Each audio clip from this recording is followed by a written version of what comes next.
step of the day, regardless of where they are in our country.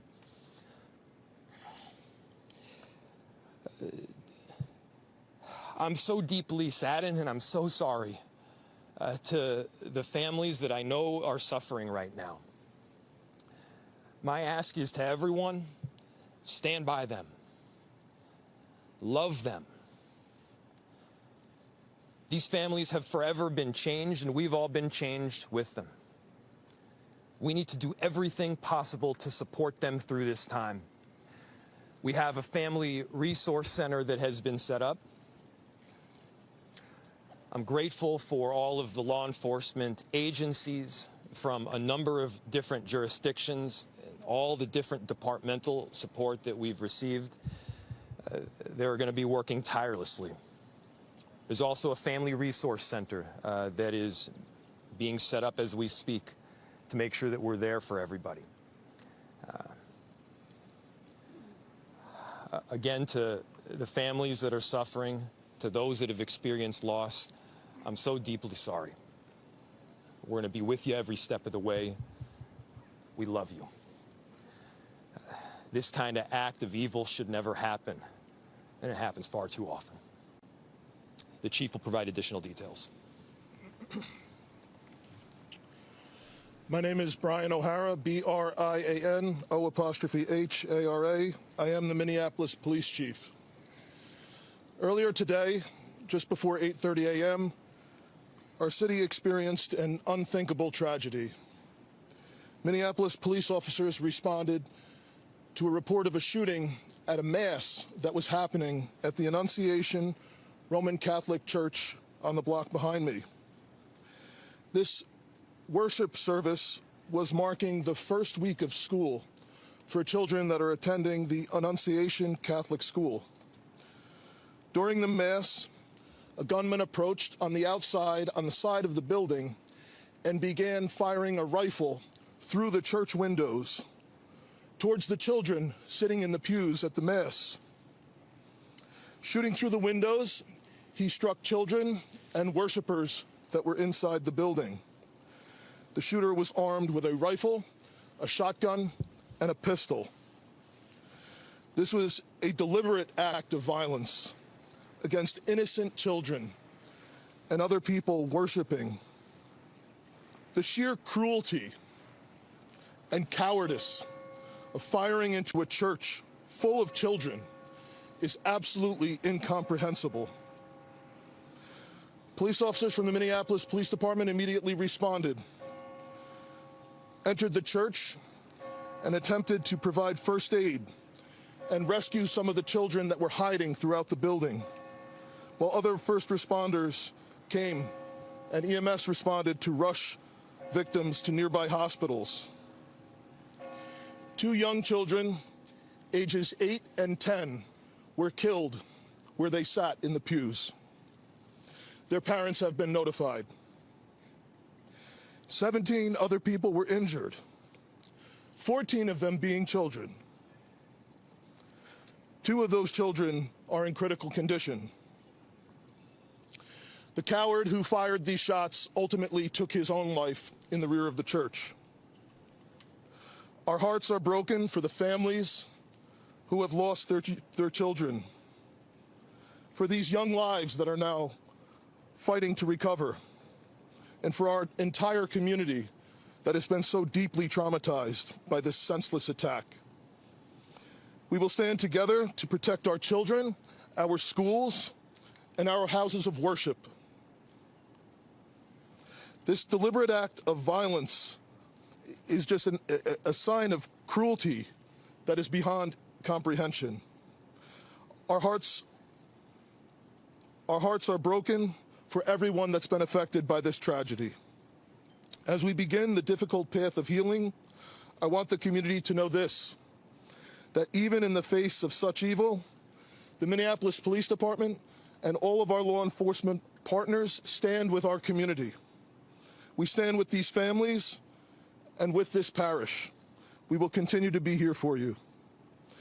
With that, the investigation is obviously in its preliminary stages, and I will attempt to take some questions to provide further information. Chief, what can you tell us about the suspect suspect in this case?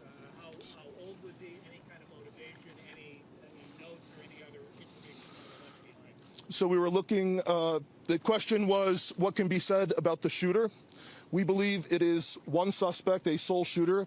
We believe he is deceased. He is in his early 20s, does not have an extensive known criminal history, and we are looking through information left behind to try and determine some type of motive. Yeah. How many kids attend this school? How many kids at the school? How many children? There were, I don't have an exact, the question was how many children at the school. There were dozens of children inside the mass at the time. I don't have an exact count.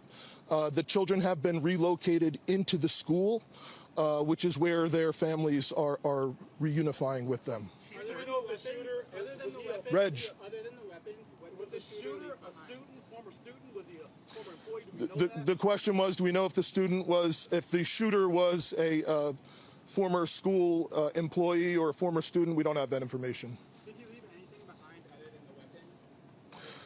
There's a vehicle. The question was anything left behind? There's a vehicle that we believe that the suspect used that is being searched, and we will be conducting other searches related to this. Inside the parking lot here. Yep. There was some neighbors who said that the door to the church had been barricaded. Yep. Is that correct? So the question was, neighbors had said that the door to the church had been barricaded. The shooter approached on one side of the church building, and on that side, at least two doors, it appears there had been like a 2x4 placed. So not all of the doors around the building, but on the side where the shooter did fire. And on the outside. On the outside, yes. Were there any explosives that were found? The question was there any explosives? There were reports of that. There were no explosives or improvised devices that we found. I do believe there was one, I guess you would call it a smoke bomb, like not an explosive, but a sort of a firework that would release smoke. And which side of the building? North, south? The side that is closest to us, here, on this side. Yep. Was the reason why it was also at these nearby homes? I don't have specific information on that I can release. Gunshot wound, the suspect? Yeah, the question was, is he dead from a gunshot wound? The answer is yes. We believe he took his own life in the parking lot. Was this outside or both inside that he was shooting?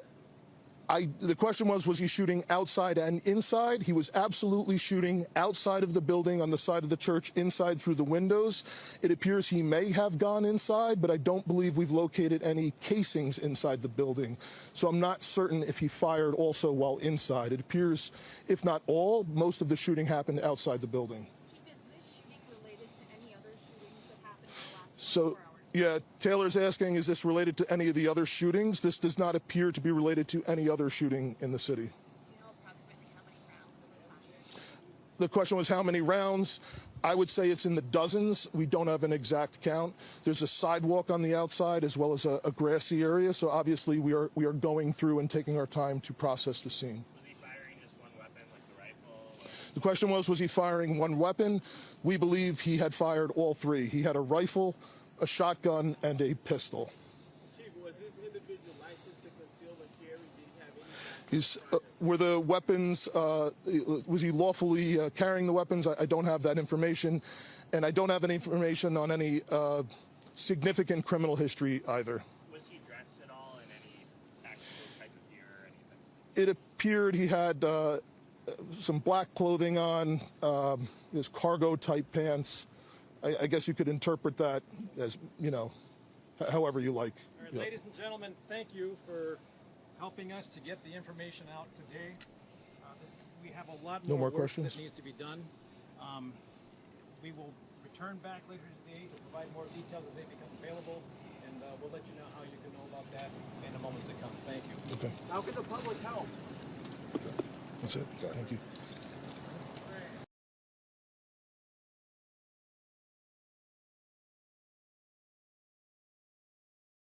If you are just joining us here on News 6, we have been following breaking news out of Minnesota. We were just watching an update from Minneapolis Police Chief Brian O'Hara about a shooting at a K-8 Catholic school in Minneapolis, where he was updating us that 2 kids ages 8 and 10 were killed in this shooting. It happened just before 8:30 this morning. Law enforcement responded to the shooting at a mass at Annunciation Catholic Church. Police say the gunman fired a rifle through church windows. 2 children were killed in that shooting. 17 others are hurt. 14 of those are children. Law enforcement says the shooter is dead from likely a self-inflicted gunshot wound. They say he was carrying a rifle, a shotgun, and a pistol. The Diocese of Orlando sent a statement to News 6. It says, in part, quote, "We are deeply saddened by this morning's school shooting at Annunciation Catholic School in Minneapolis. Our prayers are with the affected community during this tragic time." It goes on to say, quote, "While there is no known threat to our schools, we have notified our schools that we are aware of the situation and are in ongoing communication with law enforcement and are committed to maintaining the safety of our campuses." The quickest way to stay up to date on this story is to make sure you have our News 6 app and you have breaking news alerts turned on. Our app is free. Just search WKMG in our app store. A Central Florida mother is facing the death penalty, accused of murdering her toddler. Erica Dotson, a former nurse's assistant, was arrested in 2021 when West Melbourne police say she didn't stop her boyfriend from abusing her son, 3-year-old Jamison Nance. Brevard County community correspondent James Sparvero is at the courthouse as opening statements are underway. James. Good afternoon, Julie. So it's been an emotional day in court already. New graphic details about the death of Jamison Nance. Photographs, too, shown to the jury, which we've never seen ourselves. I can't show you those, but I want to talk about the defense of Erica Dotson. Here she is walking into court this morning. She's going on trial for the murder of her son before her boyfriend, Josh Mans, will do the same after Dotson's trial is done. Now, it took more than a week just to seat a jury because not only did this story get a lot of attention 4 years ago, but this trial is expected to last up to a month, and many in the jury pool had issues over that length. But as opening statements did finally get underway this morning, Dotson's defense attorney responded to the state's presentation about how everyone involved in this story failed Jamison Nance by telling jurors that Dotson loved her son.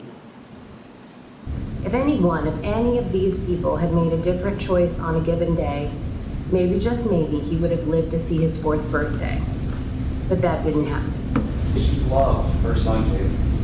In fact, the day that he passed away, there's discussion in the text message about how they've saved money to go to Universal, and they're hopefully going to be able to go to Universal in July, shortly after his birthday.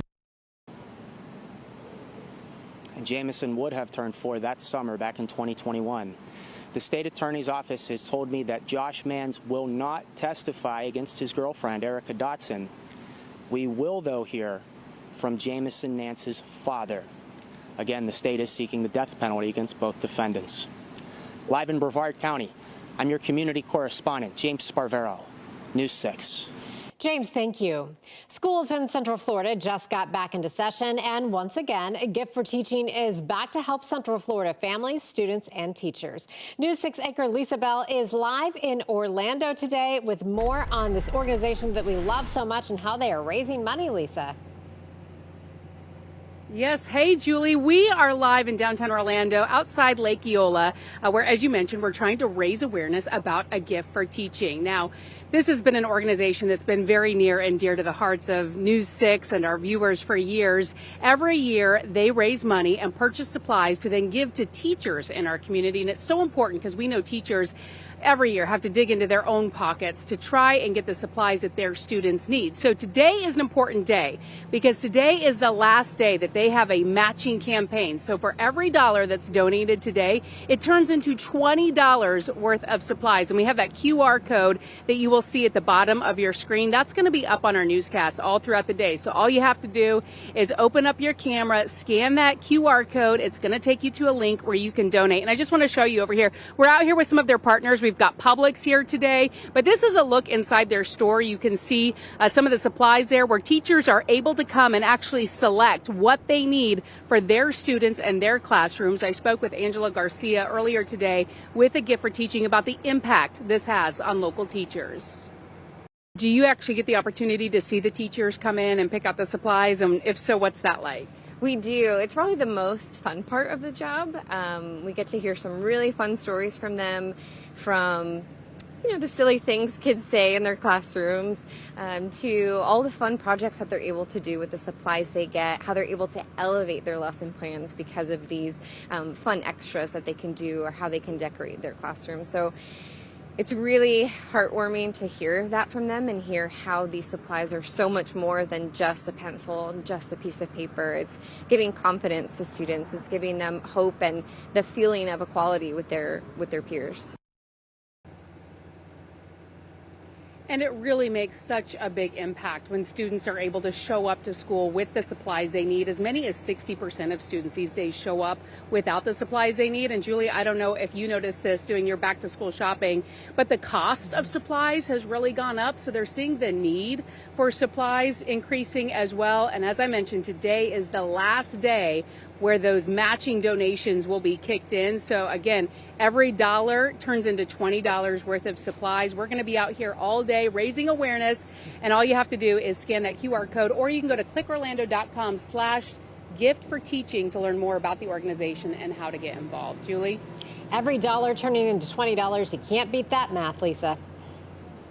No, it's a great deal. All right, Lisa, thank you so much. Stay with us. News 6 at noon. We'll be right back. Introducing the new $25 million Gold Rush Multiplier Scratch-Off from the Florida Lottery.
Welcome back on this Wednesday. It is 12:16. This is a beautiful live look from our Lunch Credit Union camera at Port Canaveral. We haven't seen a shot that looks this nice in several days. Whole lot of blue sky out there. Chief Meteorologist Candace Campos is here. And Candace, you said some drier air would arrive for a minute. Right. So it's here. Yeah, we're going to call it comfortably warm. Okay, I like that. Right? I mean, you and I walked out after the morning show. We're like, you know what? We're going to take a moment outside today, okay? Because we don't get days like this. It is going to be the driest day of the week. And you notice it already in the skies as we are not seeing as much cloud cover kind of starting to develop along those sea breezes. Now, driest day doesn't mean a bone dry day. We still have about a 30% chance of seeing a couple scattered showers, maybe an isolated thunderstorm or two. But then as we head into Thursday and Friday, those rain chances are going to ramp back up to near normal before the tropical moisture starts surging in.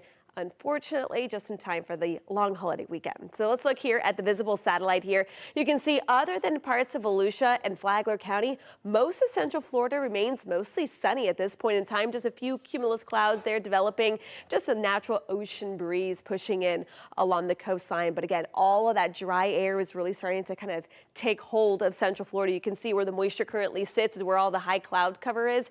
And you can see from basically Kissimmee southward. So southern Brevard, Osceola, your comfortable dry day is not here just yet. That is going to continue once that front barely gets past Central Florida. But in the meantime, no clouds in sight in Daytona Beach, right along the coastline. Right now we're at 88 degrees. We're at 85 in Sanford.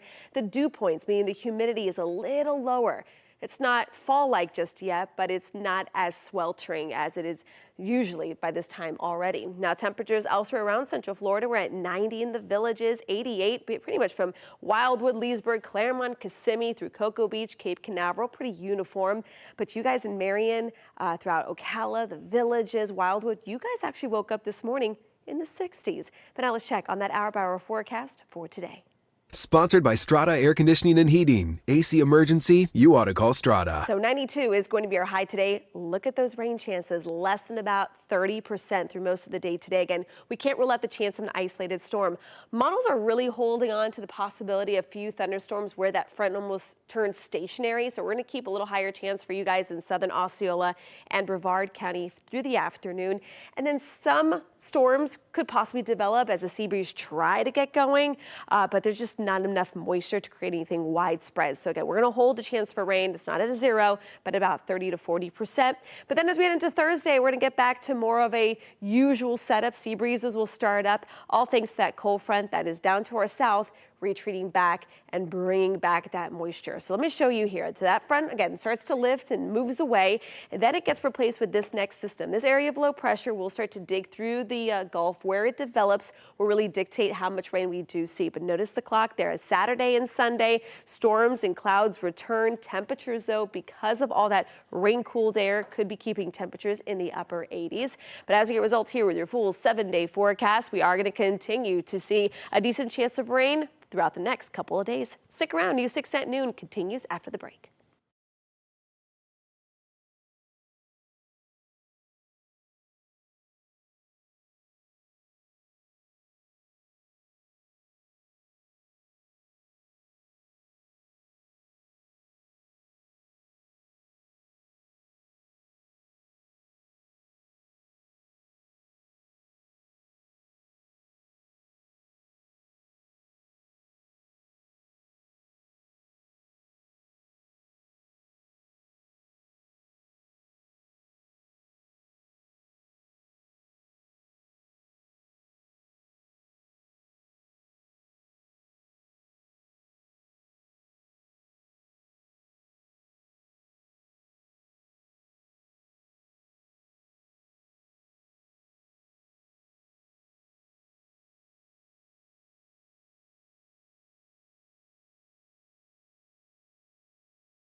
Police are investigating an Ormond Beach church over allegations of abuse spanning years. The claims date back more than 2 decades. The investigation focuses on Riverbend Academy and Riverbend Community Church on Granada Boulevard near I-95. The criminal investigation began last week with detectives looking into abuse claims, trying to figure out if there are still current victims. In a public statement, the church says it was unaware of the allegations until now and called them a, quote, sin in our church's past. The elders say they're brokenhearted to learn of the claims and that they grieve for all who have been abused in any way. Meantime, the city of Orlando is warning about lane closures today. FDOT is ordering the removal of all enhanced crosswalks and intersection features. 14 intersections in the downtown area are affected. Work starts today and will last several days. Delays are expected and detours will be in place from 9 a.m. to 4 p.m. daily. This morning, we received video of crews hired by FDOT painting over a crosswalk at Rosalind Avenue and Jackson Street. This intersection is on the list for removal. You can find all 14 intersections where crosswalks are ordered to be removed. Just head to clickorlando.com and you'll find it there on the homepage. Take a break from those summer reruns and try out the all-new primetime schedule on News 6 Plus. Matt and Ginger have a new take on the day's news on News 6 tonight. That's at 9. Go in depth as we track the tropics and answer your weather questions with meteorologist Jonathan Kagas at 9:30. Then watch the late news an hour earlier. It's all tonight on News 6 Plus. Download our streaming app for free. Search WKMG in your smart TV's app store. It's also available on Roku, Apple TV, and Fire TV. Stay with us. News 6 at noon. We'll be right back.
Enjoy it. The driest day of the week is today. Of course, we can't rule out the chance of a rogue shower, isolated thunderstorm maybe, but as we head into Thursday and Friday, getting back to a more typical setup, temperatures still in the low 90s, a little higher chance for rain, but we are still really looking at that surge of tropical moisture, all depending on where that low develops on a cold front come Saturday and Sunday. Could be bringing in a little extra rain than we would like on Labor Day. Okay, Candace, thank you.